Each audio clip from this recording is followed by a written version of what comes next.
How to decorate your child's room. 1. Flexible furnishings. Simple lines and shapes are best.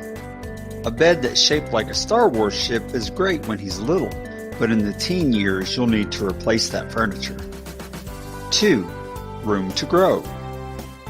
Make sure you provide plenty of space for kids to move around and for storage. 3. Let them choose. Let your kids personalize the room by choosing some of the furnishings and colors. 4. Wall decals. Wall decals are an easy way to decorate the walls in your child's bedroom, especially if you rent and can't paint. 5. School zone. If your child is school age, dedicate a portion of the space to schoolwork with a desk and supplies. 6.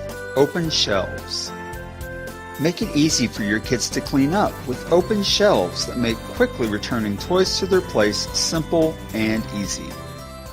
Don't forget to like and share this video and subscribe to our channel.